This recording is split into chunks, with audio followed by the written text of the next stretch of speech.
Nathan Sears. In Final Destination 5, we're introduced to one of the darkest rules in the series. If you're on death's list and you kill someone else, you get their remaining years. They take your place, you get their time. So you let death have somebody else in your place, and then you take their spot in the realm of the living, all the days and years that they've yet to live. And they take your place in death. And that's exactly what happens to Nathan. Nathan learns the rules of death the hard way. If you kill someone, you take their remaining years. So when Roy Carson dies in a workplace accident Nathan unintentionally caused, Nathan inherits his lifespan. Feels like a win, but Final Destination doesn't do happy endings. Because in the final moments of the movie, we find out one tiny little detail. Roy had a giant brain aneurysm that was ready to pop at any moment. Turns out Roy had an enlarged blood vessel in his brain so big, he's about to burst. They said he'd be dead any day now. Nathan's body is crushed by a flaming plane engine. The same engine from Flight 180. Dennis Lapman. Dennis is the boss who walks in just trying to make sense of the tragedy that just happened. He talks to the crew, looking confused but calm. Then, out of nowhere, bam! A metal wrench flies into his face with zero warning. Just like that, he's gone. Samantha Lane. Samantha just wants a relaxing afternoon. Bit of pampering, bit of peace. She brings her kids to the salon, hands them some cash, and tells them to go play video games. Meanwhile, inside, it's pure Final Destination setup territory. A leaky cream bottle, a wobbly ceiling fan, sharp objects everywhere. If you've seen any of these movies, your brain starts playing bingo with the possible ways she's about to die. Suspense builds, but nothing happens. I'm so sorry. It's just the start.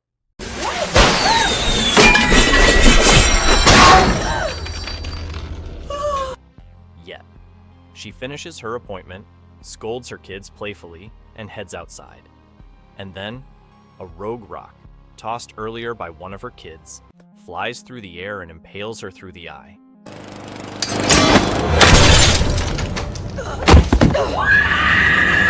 Her relaxing day turns into a freak accident that looks like karma had a calendar. Billy Hitchcock. You might know him better as Stifler. Yeah, that guy.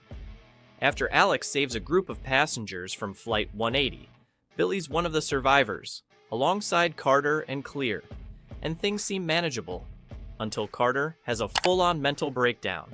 At one point, he literally drives his car onto train tracks and just sits there. Everyone's yelling. Billy's losing it. Alex somehow pulls Carter out at the last second. Close call. But Billy? He's had enough. He starts venting, shouting about how Carter's selfish, reckless, and nearly got them all killed. He's mid-rant, loud, frustrated, and then, without warning, bam! A flying piece of train debris slices through him like he was paper. Instant. Kat and Rory, Kat never saw the tire blowout coming. 1 second she's driving, the next her car swerves wildly off the road and crashes, slamming into a tree, metal crunching like paper. She's dazed, trapped in her seat, her legs pinned.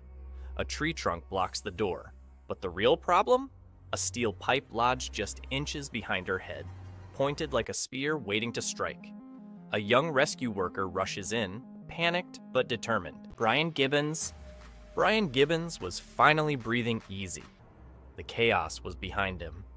He sat at a sunny backyard barbecue, laughter in the air, burgers sizzling, the kind of peace that feels earned after surviving the impossible. He'd been saved once. He made it. Or so he thought. While chatting with friends, oblivious to the danger lurking just feet away, a faulty propane tank begins to hiss. Boom! The grill erupts in a fiery explosion. A jagged piece of metal tears through the air like a missile, striking Brian with brutal precision. One moment, he's smiling. The next, gone. No warning. No time. Valerie Luton.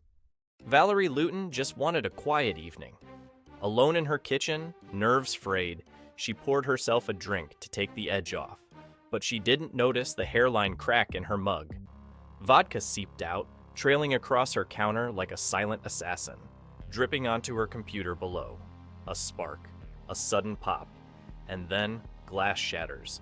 A shard slices into her neck. She gasps, stumbles, blood soaking into her shirt.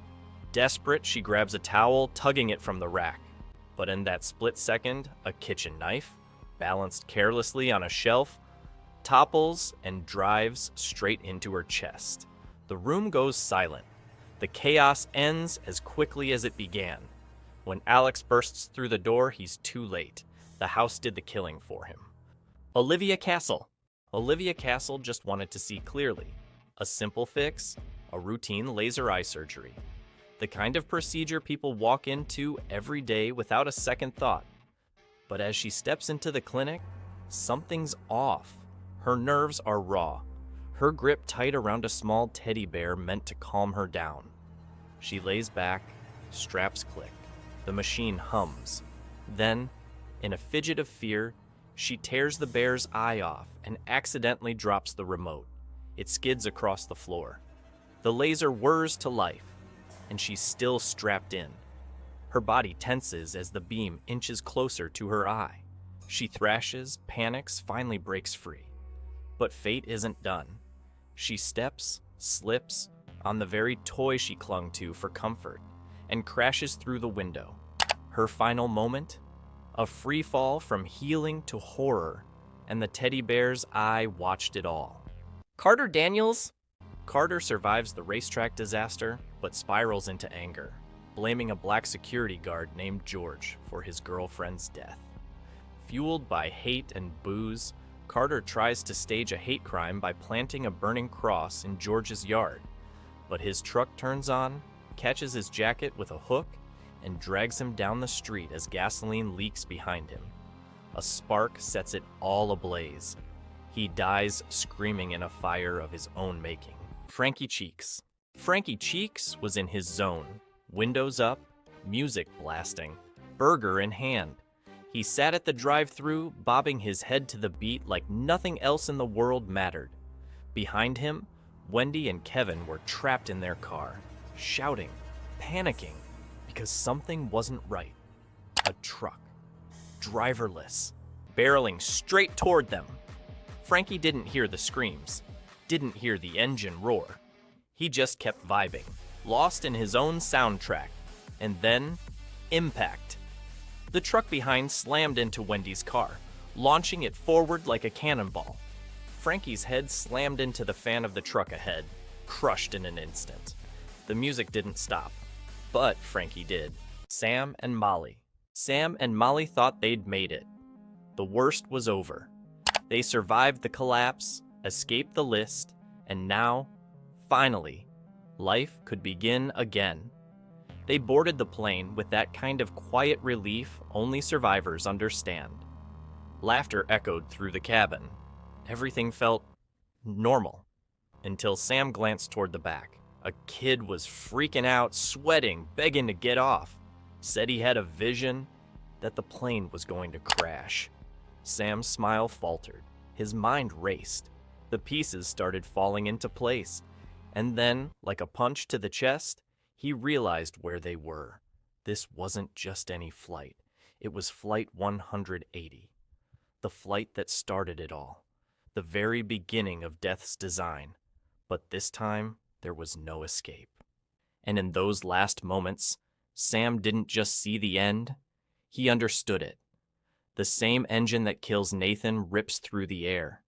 It's a tragic, full-circle ending that reminds us, no one escapes the list forever.